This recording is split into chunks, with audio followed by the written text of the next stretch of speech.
Amateur radio newsline will start now.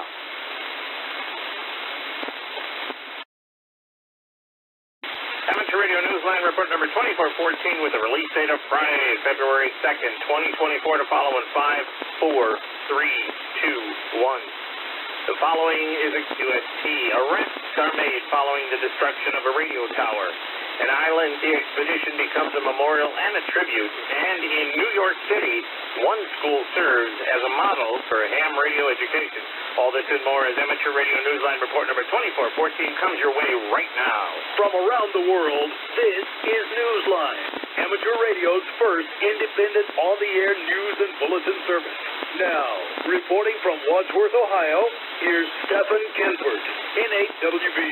Our top story takes us to Oklahoma, where arrests have been made following the destruction of a broadcast radio tower. We have that report from Kent Peterson, KC0DUI. 2 people have been arrested in Texas in connection with the recent theft of copper from a radio tower in Hugo, Oklahoma last month. The Choctaw County Sheriff said that the 2 were identified by scrapyard employees in Paris, Texas, where one day after the January 15th incident, they tried to sell copper wiring from the coax lines. Authorities said that the Payne Media Group, the broadcast station's owner, was contacted and confirmed that the copper had come from the tower for KITX, a 50,000-watt station serving southeast Oklahoma and northeast Texas. Paris, Texas is one of the communities in the station's coverage area. The station has been live streaming and operating with limited broadcast range following the destruction of the tower. Its guy wires have been cut, and its backup generator also was destroyed. As Newsline went to production, charges were still pending. This is Kent Peterson, KC0DUI. The spring semester is getting underway at Staten Island Technical High School in New York City, where in one class, becoming a licensed ham is part of the curriculum. We have those details from Neil Rapp, WB9BPG. 32 newly licensed hams are learning in one NYC high school that being a radio amateur is not just a textbook exercise. In the engineering classroom of Everton Enrique's KD2ZZT, they will be making use of HDs, repeaters, building directional antennas for Fox hunts, and perhaps making a contact via the International Space Station's repeater. This school is the first in New York City that is being built into a model school, according to Steve Goodgame, K5. Amateur Radio Newsline will continue in 20 seconds.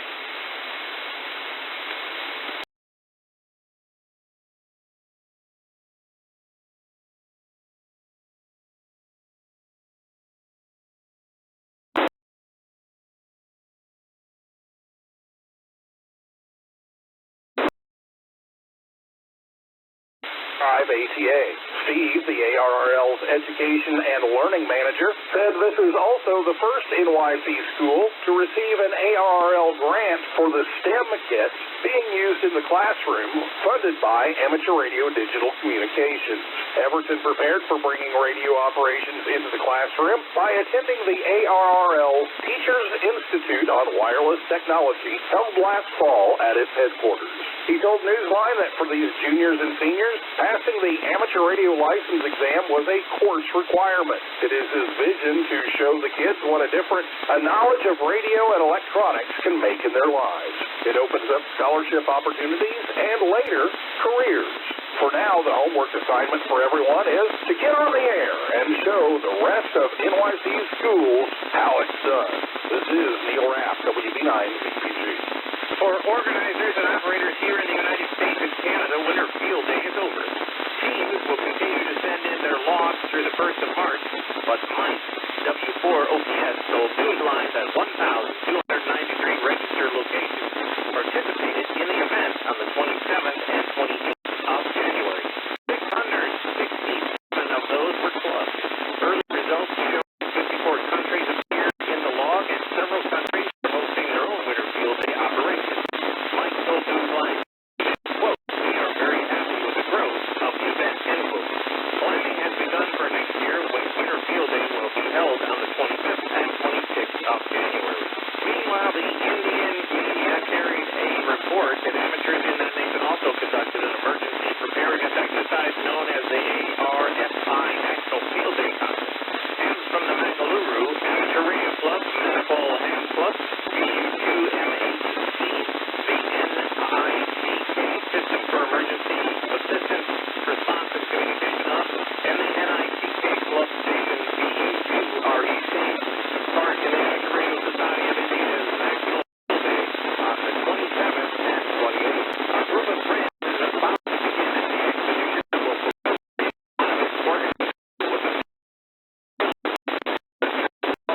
will continue in 20 seconds.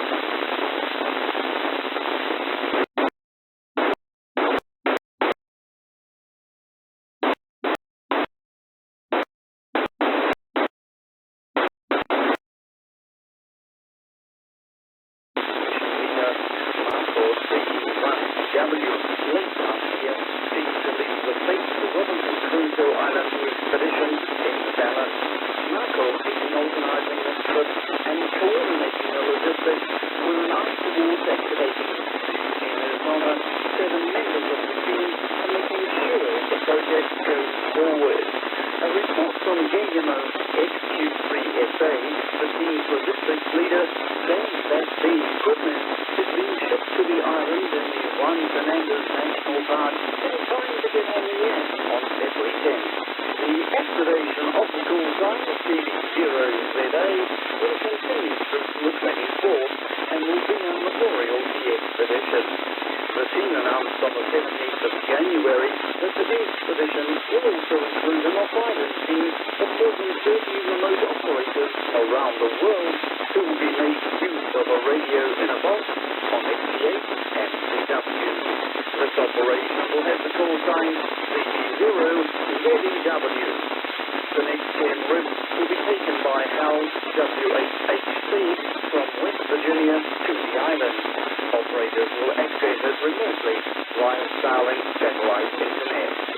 The expedition page on QRZ.com records Marco as, quote, an avid extra, park activator, family man, but most of all, a terrific person, end quote. The team writes that their goal is to have his contributions remembered as, quote, the cornerstone of this Marco's last expedition project, end quote. This is Jim Meacham, Federal QBHS. A busy satellite distributor is scheduled to end its service, but AMSAT hopes the satellite operators will have a change in plans. Andy Morrison, K9 AWM, has that story. AMSAT has made a plea to Sapienza's Space Systems and Space Surveillance Laboratory to postpone its scheduled shutdown of the distributor aboard the amateur satellite known as GreenCube, or IO-117. The satellite was scheduled to be decommissioned on the 5th of February. Radio operators around the world have been making use of its distributor for QSOs for more than a year, including those for the high-profile TX-5S expedition on Clipperton Island in the Pacific. Amateur radio newsline will continue in 20 seconds.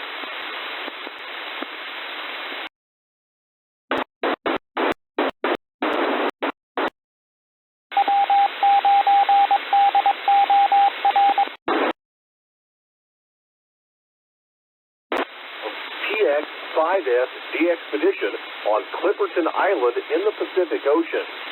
AMSAT said this marks the first activation in 3 decades of Clipperton Island via amateur satellite. In a January 25th letter requesting the decommissioning postponement, AMSAT's president, Robert Bankston, KE4AL, reminded S5 Labs' GreenCube team that amateur satellites such as AMSAT Oscar 7 often enjoy extended lifetimes. The still active Oscar 7 was launched in 1974. AMSAT committed itself to involvement in helping manage GreenCube in cooperation with AMSAT Italia, S5 Lab, and other AMSAT organizations. He said in his letter that GreenCube, amateur radio's first medium Earth orbit satellite, has, quote, opened worldwide long-distance contacts via amateur radio satellites that had not been possible since the loss of AMSAT Oscar 40 in 2004, end quote. This is Andy Morrison, K9 AWM. Time for you to identify your station. We are the amateur radio news unheard on bulletin stations around the world, including the K4EX repeater in Dade City, Florida, on Tuesdays after the 7 p.m. net.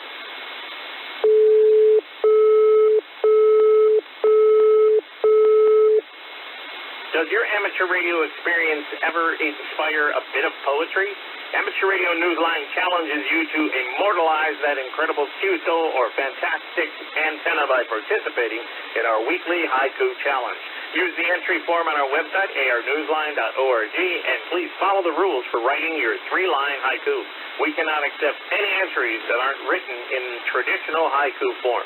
Visit our website and check out our previous winners. If you remember the show Ham Radio and More that was popular on commercial talk radio in the 1990s, you'll be happy to know it's back. Well, sort of. The Digital Library of Amateur Radio and Communications has gained more than 300 episodes of the program for its growing collection. The show's devotion to amateur radio eventually took it from its home studio in Arizona and landed it in national syndication as guests discussed the issues of the day.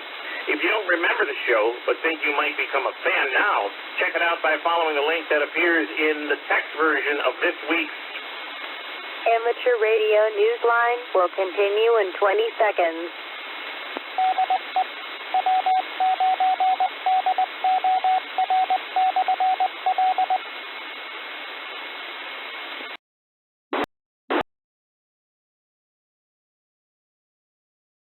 And now, check it out by following the link that appears in the text version of this week's script at arnewsline.org. The FCC is investing in more resources to fight pirate radio in the U.S. Jim Dameron, NHTMW, has those details. The FCC is stepping up its pirate radio enforcement with 4 new hires and the purchase of 6 vehicles with mobile direction finding equipment. The FCC outlined the move in the annual report its Enforcement Bureau makes to the United States Congress. The vehicles are to be equipped in 2024 and 2025, and additional hires will be made beyond the initial 4. The FCC has been intensifying these enforcement efforts since 2020, the first year of a new law known as Preventing Illegal Radio Abuse Through Enforcement, known by the acronym PIRATE. The act set higher caps for fines, hiking them to $119,000 per day and $2.4 million total. It is not known, however, whether any of the fines imposed under the 4-year-old act have yet been collected. The FCC is not authorized to collect the fines, which must be done by the U.S. Department of Justice by going to court.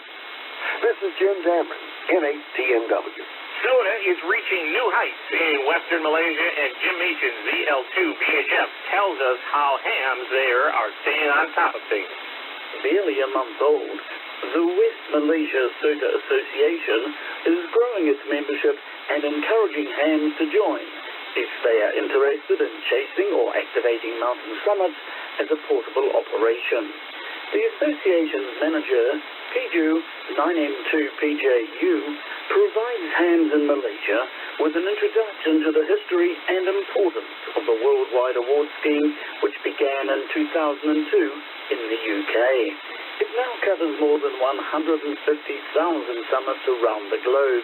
PJU is the Malaysian coordinator for communication with other SOTA organizations, and his role is to ensure Malaysian SOTA ops follow all relevant regulations and standards.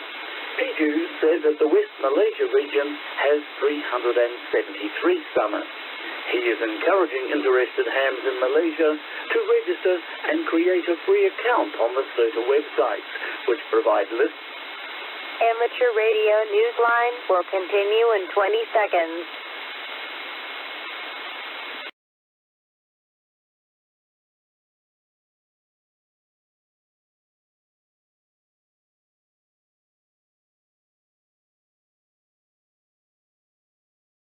To register and create a free account on the SOTA websites, which provide lists of valid summits, their locations, elevation, and point values. The West Malaysia SOTA Association launched on the 1st of January and does not include the 2 Malaysian states that belong to the East Malaysia SOTA Association. Bonuses will be given to hams who activate during the monsoon season or during other harsh weather conditions. This is Jim Meachin, ZL2VHF.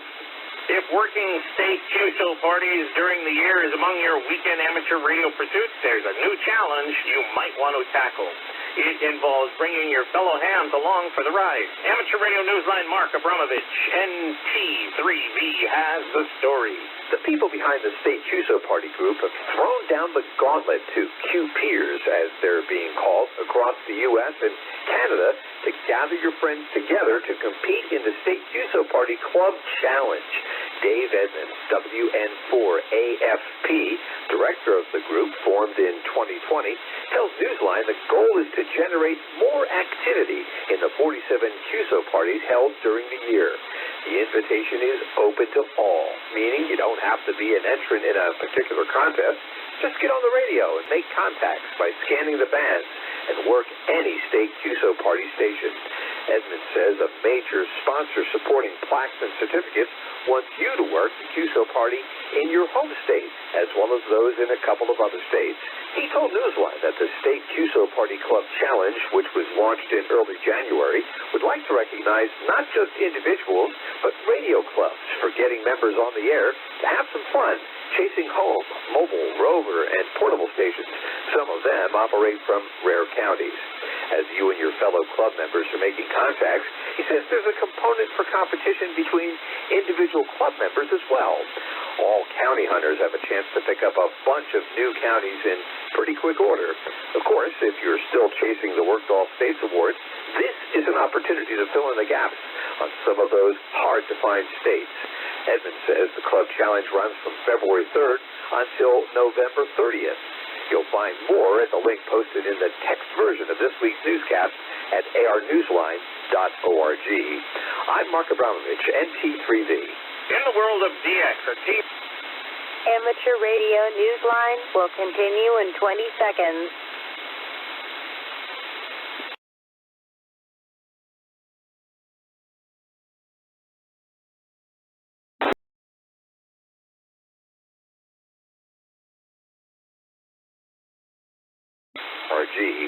I'm Mark Abramovich, NT3V. In the world of DX, a team of 15 operators from various regions of India will be activating Nakaguntu Island IOTA number AS199 with a call sign AU2RS between the 23rd and 25th of February. The operators will be using CW, SSB, and FTA on 160 to 6 meters and via satellite QO100 with 5 stations. The operators hope to be first to activate the island on a digital mode and via QO100. See QRZ for details, QSL via M0OXO. Be listening for BJWA7WJR operating as DU3/WA7WJR while operating holiday style from the Philippines. He will be on the air from the 4th to the 9th of February, operating CW, SSB, and some digital modes on 20, 17, 15, 12, and 10 meters. His trip will include the Governor Macario Arnedo Park, POTA number DU0082, and the Mount Arrowhead National Park, POTA number DU0002. See QRZ.com for QSL details.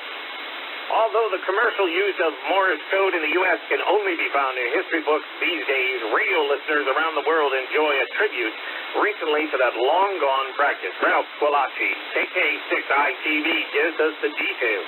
There was no international intrigue, just some entertainment and a challenge, as radio listeners copied a series of Morse code messages that employed methods once used by Cold War-era stations. Numbers in clusters of 5 were sent over commercial HF frequencies using RTTY and CW on the 20th of January from historic Maritime California station KPH. This was the third such cryptography event by members of the Maritime Radio Historical Society, which was created in 1999 to preserve the tradition of maritime Morse code. The Society estimates that about 150 people participated from around the world. The station is located at Point Reyes National Seashore and is a National Park Service historical site. Of course, the Society doesn't have to wait for one of its events to send Morse code. Volunteers get on the air on the Society's amateur station, K6KPH, where they send CW the old-fashioned way, by hand. This is Ralph Squillaci, KK6. Amateur Radio Newsline will continue in 20 seconds.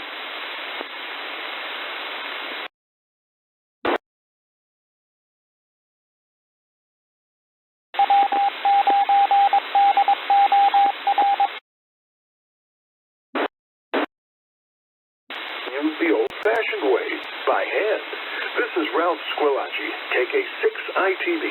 With thanks to the Amateur Radio Daily AMSAT News Service, ARRL, CQ Magazine, David B. Hart, K7TV, Digital Library of Amateur Radio and Communications, DX World, Everton Enriquez, KD2 ZZT, FCC Maritime Radio Historical Society, PJU, 9M2 PJU, QRZ.com, Radio Inc., Radio World, ShortwaveRadio.de, Steve Goodgame, K5 ATA, Soda Reflector, Winterfield Day Association, Wireless Institute of Australia, Worldwide DX, YouTube, and you, our listeners. That's all from the Amateur Radio Newsline. We remind our listeners that Amateur Radio Newsline is an all-volunteer, non-profit organization that incurs expenses for its continued operation. If you wish to support us, please visit our website at arnewsline.org and know that we appreciate you all. We also remind our listeners that if you like our newscast, please leave us a 5-star rating wherever you subscribe to us. For now, with Karen Eve Murray, KD2 GUT at the news desk in New York and our news team worldwide, I'm Stephen Kinford, NAWB in Wadsworth, Ohio, saying 73. As always, we thank you for listening. Amateur Radio Newsline is copyright 2024, all rights reserved. This concludes Amateur Radio Newsline. The frequency is available for use.